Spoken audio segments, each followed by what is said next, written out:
Bom dia a todos, queridos e queridas companheiros e companheiras de jornada rumo à luz, rumo à ascensão espiritual e planetária. Tudo bem com vocês, meus queridos, minhas queridas? Então, hoje é dia 2 de setembro de 2025 e nós vamos juntos dar continuidade à nossa jornada 2025, uma nova escolha através dos ensinamentos de um curso em milagres. Vamos agora para a leitura do nosso texto das lições, desse grupo de lições, O que é o mundo? O mundo é falsa percepção, nasceu do erro e não deixou a sua fonte. Ele deixará de existir quando o pensamento que lhe deu origem deixar de ser apreciado. Quando o pensamento da separação for mudado para um pensamento de verdadeiro perdão, o mundo será visto sob outra luz, uma luz que conduz à verdade, na qual o mundo todo tem que desaparecer, assim como todos os seus erros têm que sumir. Agora a sua fonte se foi, e os seus efeitos também. O mundo foi feito como um ataque a Deus. Ele simboliza o medo. E o que é o medo senão a ausência de amor? Assim, o mundo foi feito para ser um lugar em que Deus não pudesse entrar e no qual o seu filho pudesse estar à parte dele. Aqui nasceu a percepção, pois o conhecimento não poderia causar tais pensamentos insanos. Mas os olhos enganam e os ouvidos ouvem o que é falso. Agora os erros vêm a ser bastante possíveis, pois a certeza se foi. Em seu lugar nasceram os mecanismos da ilusão. E agora eles partem para achar o que lhes é dado buscar. Seu objetivo é cumprir o propósito que o mundo foi feito para testemunhar e fazer com que seja real. Eles veem nas suas ilusões apenas uma base sólida onde a verdade existe, mantida à parte das mentiras. No entanto, tudo o que transmitem é apenas ilusão, mantida à parte da verdade. Assim como a vista foi feita para conduzir para longe da verdade, ela pode ser redirecionada. Os sonhos vêm a ser o chamado de Deus e um novo propósito pode ser dado a toda percepção por aquele que Deus designou como o Salvador do mundo. Segue a sua luz e vê o mundo tal como ele o contempla. Ouve apenas a sua voz em tudo o que fala contigo. E deixa-o dar-te a paz e a certeza que jogaste fora, mas que o céu preservou nele para ti. Que não descansemos sem nosso contentamento, enquanto o mundo não tiver se unido à nossa percepção, que já foi mudada. Que não estejamos satisfeitos enquanto o perdão não tiver se tornado completo, e que não tentemos mudar a nossa função. Temos que salvar o mundo, pois nós que o fizemos temos que contemplá-lo através dos olhos do Cristo, para que o que foi feito para morrer possa ser restituído à vida que dura para sempre. Muito bem. Agora a gente passa para a lição, é a 245. Pai, a tua paz está comigo, estou a salvo. Pai, a tua paz me cerca. Aonde quer que eu vá, a tua paz me acompanha. Ela ilumina todos aqueles que encontro. Trago-a aos desolados, aos solitários e aos que têm medo. Dou a tua paz àqueles que sentem dor, que choram perdas, ou pensam estar privados de esperança e de felicidade. Manda-os a mim, meu Pai. Deixa-me trazer comigo a tua paz, pois quero salvar o teu filho, conforme a tua vontade, para que eu possa vir a reconhecer o meu ser. E assim vamos em paz, damos ao mundo todo a mensagem que recebemos. Portanto, vimos para ouvir a voz por Deus que nos fala ao relatarmos o seu verbo, aquele cujo amor reconhecemos porque compartilhamos o verbo que ele nos deu. Pai, a tua paz está comigo. Eu estou a salvo. Pai, a tua paz está comigo, bem aqui e agora. Eu estou a salvo, né? Então, no momento em que nós nos conectamos com o nosso Criador, a paz de Deus está conosco e estamos a salvo, tá? Vamos passar agora, então, para a leitura do nosso livro A Linguagem da Liberdade, de Melody Beach, texto do dia 2 de setembro.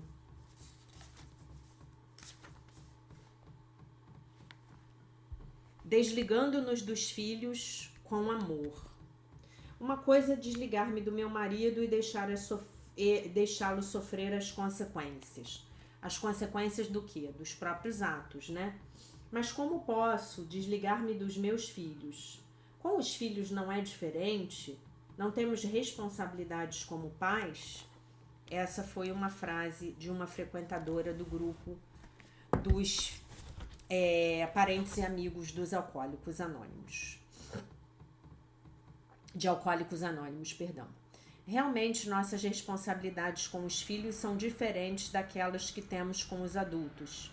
Somos financeiramente responsáveis por nossos filhos. Somos responsáveis por prover as suas necessidades físicas e materiais.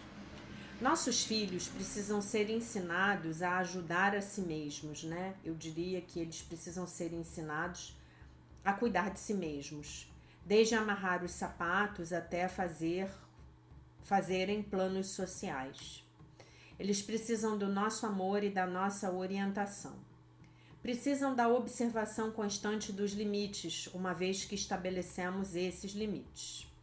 Precisam de um ambiente carinhoso e incentivador para crescer. Precisam de ajuda para aprender os valores. Mas nós não somos responsáveis por controlar os nossos filhos. Ao contrário da crença geral, controlar não funciona. Disciplina e carinho, sim, se forem combinados. A vergonha e a culpa interferem com o aprendizado dos nossos filhos e com a nossa condição de pais. Precisamos tratar os nossos filhos de uma maneira responsável e torná-los responsáveis por suas ações numa idade apropriada. Precisamos apenas fazer o nosso melhor. Podemos deixar que os nossos filhos tenham seus próprios processos de vida. Podemos ter o nosso próprio processo. E podemos cuidar de nós mesmos neste processo. Procurar o equilíbrio, procurar a sabedoria.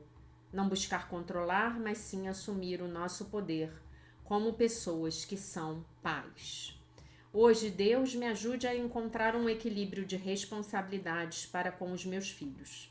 Ajude-me a ser pai ou mãe através do carinho e da disciplina, em vez do controle. Então, difícil isso, né? Como é que eu vou praticar o desligamento emocional com os meus filhos? A primeira coisa que nós precisamos aprender é que um pai e uma mãe que são necessários para uma criança recém-nascida são totalmente diferentes do pai e da mãe que são necessários para essa mesma criança com 2 anos, com 5 anos, com 10 anos, com 15 anos, com 20 anos, com 30 anos, né? Essa é a primeira coisa que precisa ser compreendida, né? As necessidades emocionais, físicas, psicológicas de uma criança entre 0 e 7 anos são muito diferentes das necessidades de uma criança entre 7 e 15 anos, né? A Cristina Cairo, a partir da medicina egípcia, né? Ela nos ensina já, indiquei o trabalho dela para vocês várias vezes, foi minha mestra, ainda é, né? Porque eu ainda consumo muito conteúdo dela. Considero ela uma das maiores mestras que eu tive na minha vida. Ela fala que entre 0 e 7 anos e meio a criança está na esfera de influência, digamos assim, no campo de energia da mãe. Entre 7 anos e meio e 14 anos e meio, na energia do pai. A criança está indo para a socialização. Então, se a mãe é o dentro, o lar, o pai é o fora, a sociedade. As crianças, gente, precisam tanto de cuidados, de amor, de carinho, de afeto, quanto precisam aprender a assumir as próprias responsabilidades, né? Nós vivemos numa sociedade hoje que, infelizmente, muito em boa medida, pelo fato de as mulheres terem saído para ir para o mercado de trabalho, Nós temos uma sociedade hoje, a juventude hoje está se vitimizando muito, né? Então, para a juventude hoje, os jovens, as crianças só têm direitos, não têm deveres, né? À medida em que a criança vai crescendo, os direitos vão diminuindo e os deveres vão aumentando. Até que nós chegamos à nossa vida adulta e temos muitos deveres. Precisamos aprender a cuidar de nós mesmos. Então, se você não vai incentivando a autonomia do seu filho, você estará na verdade praticando um desserviço com o seu filho. Se você não ensina o seu filho a arrumar a própria cama, a escovar os dentes, a colaborar com a organização da casa, você está praticando um desserviço com o seu filho. Mesmo que você seja muito rico e tenha empregados para fazer as coisas para você. Porque talvez um dia esse menino ou essa menina, eles vão fazer uma faculdade fora de casa. E aí eles vão ter que aprender a ter uma autonomia, a cuidar de si mesmo, a fazer a própria comida, né? Isso é necessário, isso é bom, isso é desejável, né? Isso é desejável, né? Pausa no vídeo para colocar a Asma no colo, né? Então, olha só, nós todos temos que saber como gerenciarmos uma casa, né? Eu me lembro que a minha mãe tinha uma frase que eu adorava. Ela falava para mim e para minha irmã: se você não souber fazer, você não vai saber mandar. Isso é verdade. Isso é verdade. Nós temos que saber cuidar de nós mesmos. Concordam comigo? E esse coitadismo, o vitimismo, parte do pressuposto de que o seu filho não tem força para sobreviver sozinho, né? E não é assim que a coisa funciona na natureza, né? No planeta Terra hoje, nós somos a espécie que os filhotes ficam mais na dependência dos pais, por mais anos, né? E isso, gente, pode criar alguns emaranhamentos psicoemocionais que são tudo menos saudáveis para pais e filhos. E tem uma regra de ouro, né, que a psicanálise nos ensina com relação às fases de desenvolvimento da criança, que são bastante marcadas, né? Que, de acordo com a medicina egípcia lá da dona Cristina Cairo, essas fases de desenvolvimento são o despertar das energias dos chakras, tá? Não só, enfim. Os hindus falam disso também, né? Então, as fases de desenvolvimento infantil, elas são as fases do despertar das energias dos chakras, né? Inclusive, o trabalho que eu fiz de meditações para a cura da criança interior, ele é todo baseado, né, nas energias dos chakras. Ele é todo baseado nesse ensinamento, no despertar dessas energias. Então, o que acontece? Essa máxima sobre a qual eu ia falar é que quanto mais você inundar a criança de amor e cuidado quando ela for muito pequena, um cuidado saudável, um amor saudável, mais rapidamente ela vai ficar autônoma de uma maneira saudável, né? Então, é aquela história de que você tem que colocar a criança num trono de rei quando ela é muito pequena e depois você tem que destroná-la, né? Houve especialistas aí, teve um especialista que eu agora não vou me lembrar o nome dele, né? Que ele foi a ruína da nossa sociedade, né? A Tsil Swan, ela fala muito desse cara, né? É fera alguma coisa, fé sei lá o que. Ele dizia que se você tivesse um filho, ó os pelos de gato aqui na blusa, gente, que horror. Se você tivesse um filho e a criança ficasse berrando no berço, o certo seria você deixar a criança berrando no berço até ela se esgoelar e parar de berrar. E isso, gente, destruiu gerações de crianças. Gerações. Por quê? Porque a criança, quando ela tá berrando, ela tá buscando reequilibrar o sistema nervoso dela. E ela não tem como fazer isso sozinha.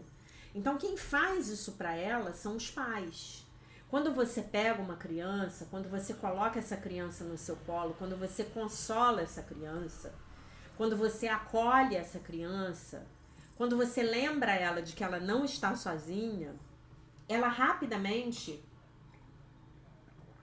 vai começar a criar formas de aprender a fazer isso. Mas quando ela é muito pequena, ela simplesmente não sabe. Então tem que tirar do berço, sim. Tem que acolher. Tem que botar no colo, né? E é isso. Quanto mais amor e carinho você tiver recebido nos seus primeiros anos,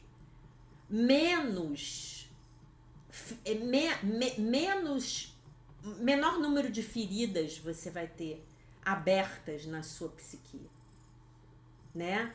As necessidades de desenvolvimento que não são atendidas, elas são empilhadas. Então, a necessidade de desenvolvimento da primeira fase da criança, a fase oral, não são atendidas, elas são levadas como uma dívida para a segunda fase de desenvolvimento, tá? E assim, nós chegamos à idade adulta bastante neuróticos. E essas necessidades, gente, a gente falou muito disso na jornada de cura da criança interior, nos vídeos de 2023. Essas necessidades, elas são reais e elas não são apenas físicas. Elas são necessidades emocionais. A criança tem necessidade de afeto, a criança tem necessidade de proximidade. A criança vai precisar aprender, modelando o adulto, evidentemente, essa autorregulação. Ela tem que aprender a regular o próprio sistema nervoso central. E aí a gente tem as nossas sociedades completamente neuróticas. Nós desconectados da fonte, desconectados da terra, desconectados uns dos outros, né? Muitas vezes olhando para um problema, tentando resolver um problema, incomodados com um problema, quando na verdade aquele problema nunca existiu. A gente está usando aquele problema para disfarçar uma falta, uma necessidade interna, tá bom? Então, basicamente, quando você fica adulto, você vai ter que buscar correr atrás do seu prejuízo. Por isso a gente fez a jornada de cura da criança interior, que com certeza ajudou você a ser o seu próprio pai e mãe e ajudou você também a ser um melhor pai, uma melhor mãe para os seus filhos. E se a mãe é responsável pelo cuidado, pela nutrição, essa energia feminina do casal é responsável pelo cuidado e pela nutrição, o pai deve ser responsável pela responsabilização da criança. Se a mãe é o princípio do prazer, o pai é o princípio da realidade, né? A mãe é a ordem, o pai é a lei, né? Por isso que a mãe fala assim para a criança: olha, se você não parar com esse comportamento, na hora em que o seu pai chegar, ele vai resolver isso com você. Porque o pai é o sinônimo da lei em termos psicológicos. E, gente, isso é muito bom. Porque ninguém quer um país sem lei. Ninguém quer uma sociedade sem lei. Ninguém quer um lar sem lei. Né? É a instância superior. Né? E isso é muito bom. E nós vivemos um momento hoje onde as mulheres estão completamente desamparadas, né? Tendo que fazer malabarismo aí, se virar nos 30. E os homens estão os homens estão sendo execrados, né? Os homens estão sendo jogados fora. Os homens estão tendo a sua, entre aspas, utilidade questionada. E isso tudo, gente, é jogo de controle social, tá? porque no passado homens e mulheres sempre foram parceiros, sempre foram representantes de energias complementares, que, se bem entendidas, entram em harmonia. A gente vai falar disso quando a gente entrar na parte final da jornada, que vai ser a parte dos relacionamentos, porque eu já vi que eu não vou ter como falar de relacionamentos e saúde esse ano ainda. A gente ainda está aqui nesse livro maravilhoso, né, falando de dinheiro, de trabalho, de prosperidade, e é o livro que eu vou começar a ler agora. Então, se você quiser saber mais sobre esse assunto de como você pode se desligar saudavelmente dos seus filhos, né, atendendo às necessidades de uma maternidade mais saudável para eles, porque já cresceram, então você assista os vídeos da Jornada de Cura da Criança Interior. Nós falamos muito a respeito disso, tá? Então a gente estava nos 4 poluentes do poder, né? Mantenha o seu guerreiro em mente.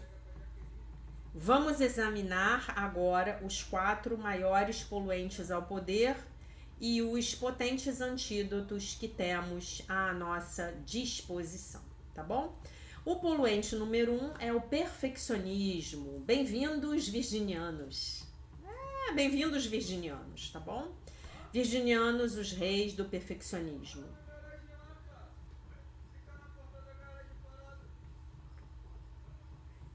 Acreditar que você pode ser perfeito é a imperfeição fatal. O perfeccionismo é o arqui-inimigo do poder, a criptonita para a grandeza.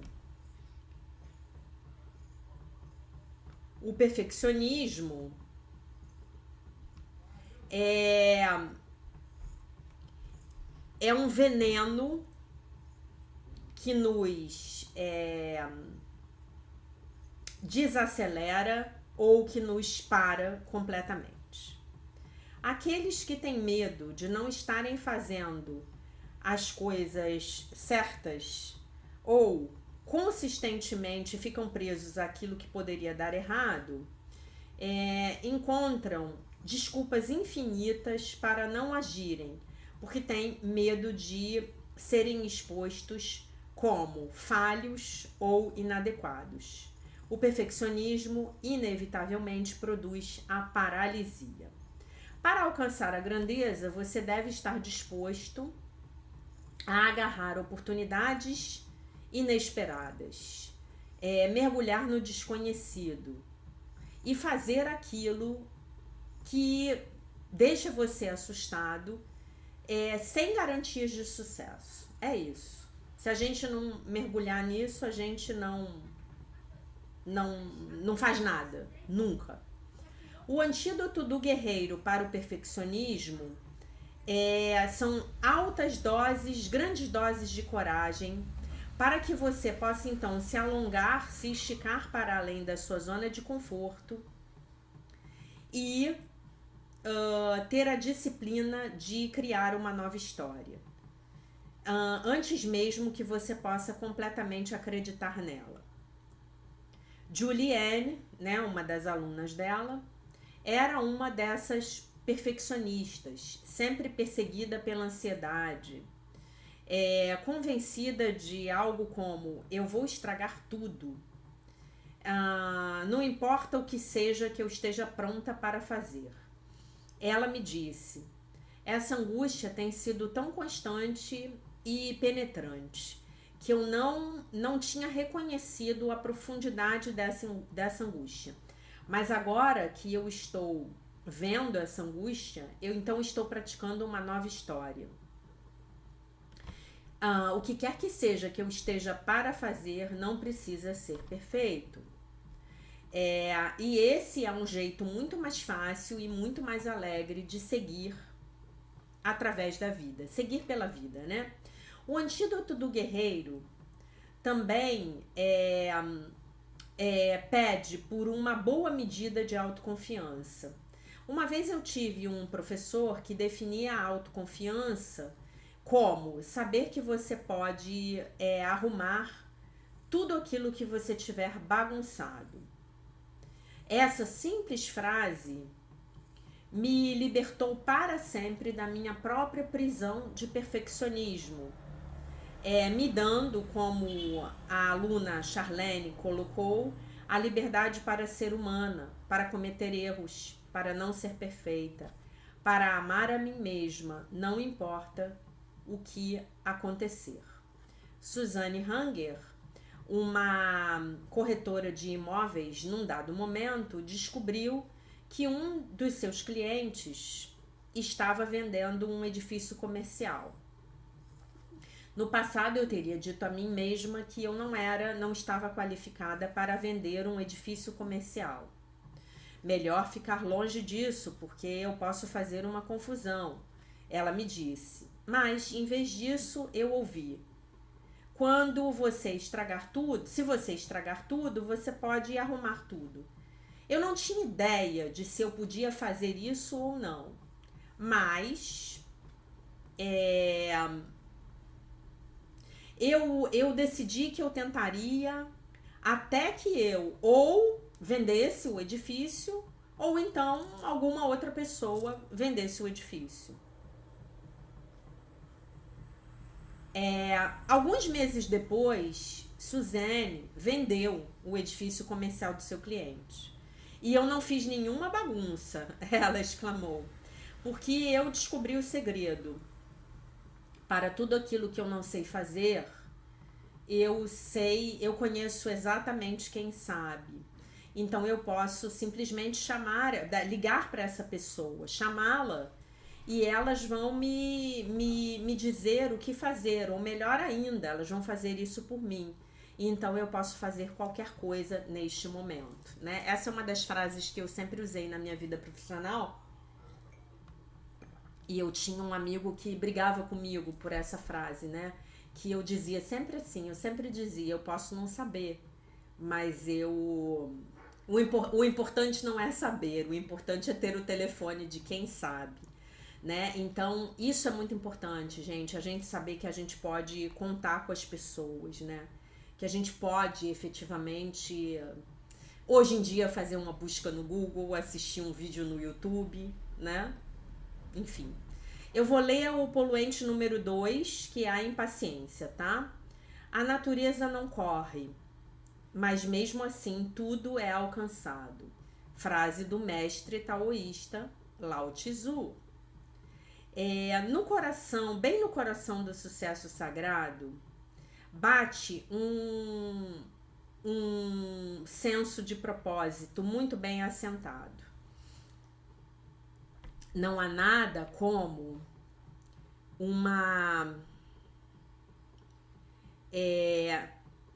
missão excitante, uma visão inspiradora para inspirar você a seguir a pleno vapor, digamos assim. Mas quando o fogo na sua barriga fica fora de controle, a sua determinação pode contra-atacar e o seu propósito bem assentado pode então ser reduzido a cinzas. A sua direção, não é a sua direção, essa sua determinação, ela fica destrutiva. Seu entusiasmo assume um ar de desespero. Você está convencido de que se você não fizer isso acontecer aqui e agora, então isto nunca vai acontecer.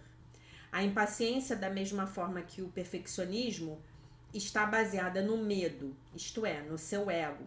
E ela soa como um parente zangado que está gritando: corra, corra, ou você vai ficar para trás.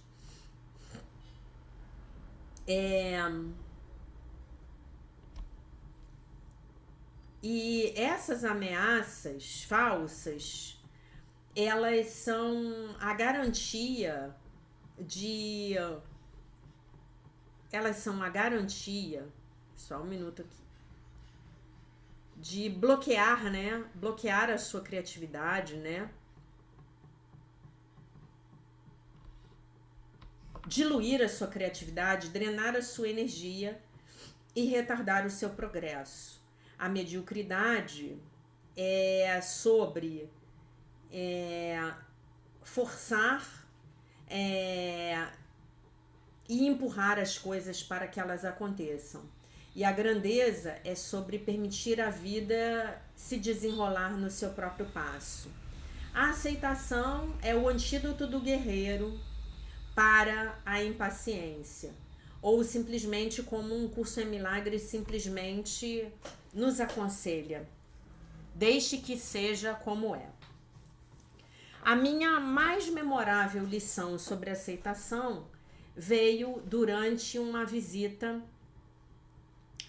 a uma fazenda na Califórnia, onde a minha filha estava fazendo estágio. Na semana que eu passei lá, que eu estive lá,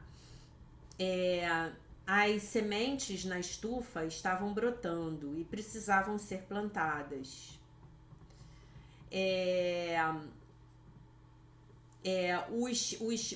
Os pintinhos agora tinham se transformado em franguinhos, então tinham que ser movidos para lugares maiores.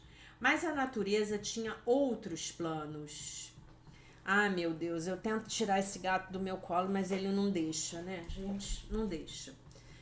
E havia previsão de chuva para os próximos dias, né? Estava chovendo muito e havia previsão de chuva para os próximos dias. Você não pode plantar quando chove, minha filha me explicou. Os campos estão muito frágeis e o solo está muito molhado para que o caminhão para dirigir o caminhão até o lugar em que se colocaria lá os franguinhos.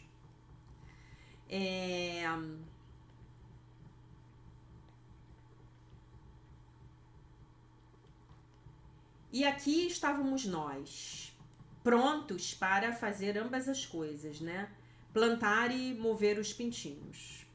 Eu observava fascinada o que aconteceria a seguir. Ninguém amaldiçoou a natureza. Ninguém amaldiçoou a natureza. Ninguém ficou ansioso nem zangado. Os dentes não estavam rangendo, nem as mãos estavam se contorcendo. Em vez disso, o dono da fazenda deu de ombros e disse: vamos aproveitar esse tempo livre, então. Que conceito! Nós vamos encontrar outras coisas para fazer. Nós encontramos outras coisas para fazer. Limpamos os ovos. Nós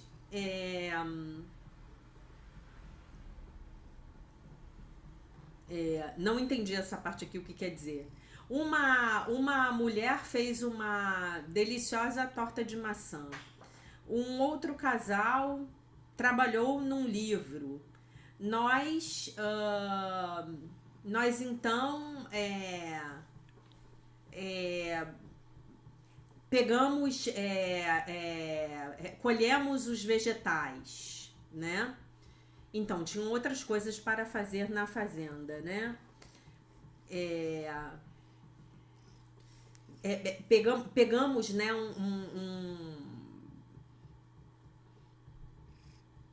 uma porção de vegetais, acho que colheram vegetais frescos, né? E o que realmente me surpreendeu. Todos pareciam estar aterrados, estar ancorados, melhor dizendo, num profundo senso de fé, um respeito ao tempo da natureza, uma deferência pelas forças que estavam fora do nosso controle, uma confiança na ordem superior. E tudo isso era muito forte. E todos estavam dispostos a dispensar os seus planos, abraçar os atrasos, seguir com o fluxo e se alegrarem com todo o processo. sem reclamar. Eventualmente, as sementes foram plantadas e os franguinhos foram mudados de lugar. E tudo isso aconteceu com um tempo mais do que suficiente. A aceitação não se trata apenas de tolerarmos os atrasos, mas de honrarmos o ritmo natural do crescimento. Seu ego vai tentar lutar contra a corrente. Vai tentar controlar o cosmos.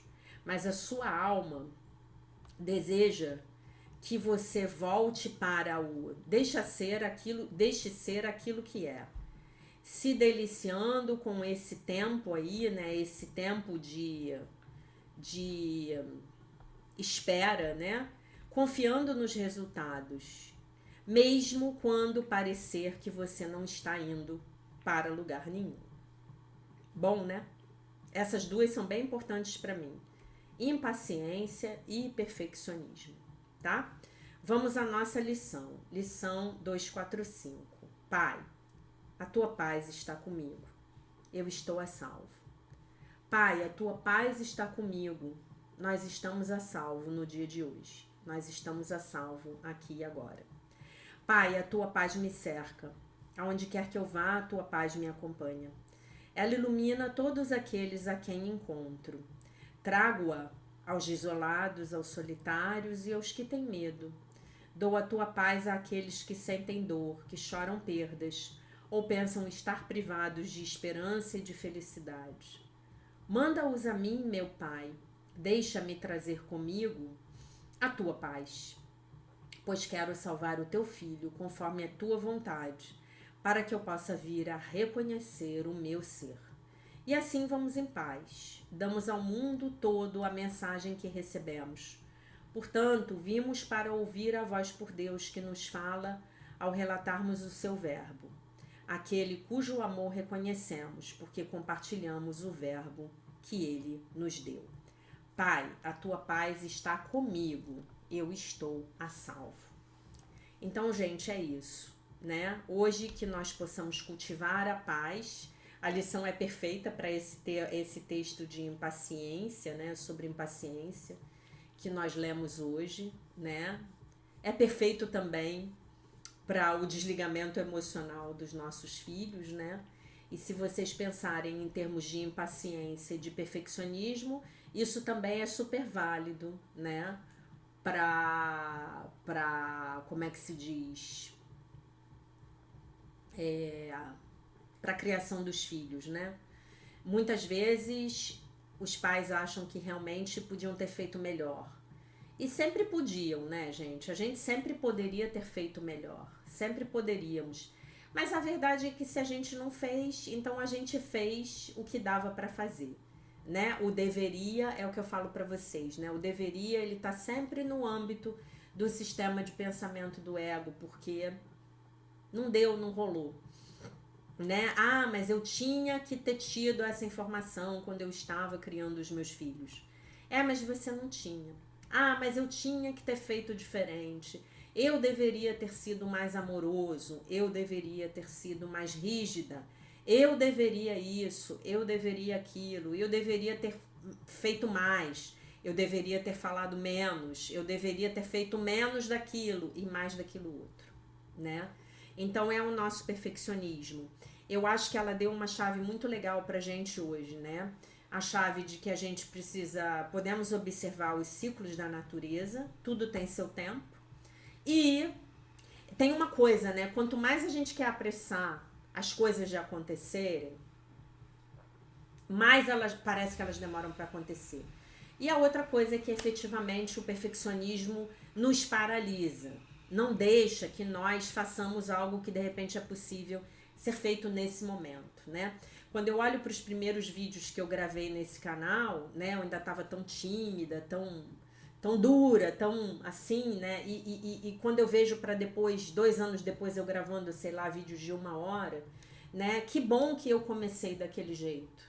Que bom que eu só tomei aquele desafio, né? Que era ler o livro Um Ano de Perdão, de Tina Louise Spalding, como começou esse canal. Tá bom? Então é isso, gente. Essa era a mensagem do dia para vocês, tá bem? Eu deixo vocês com a paz de nosso Senhor Jesus Cristo, com um beijo imenso. E se Deus quiser, nós nos vemos novamente amanhã.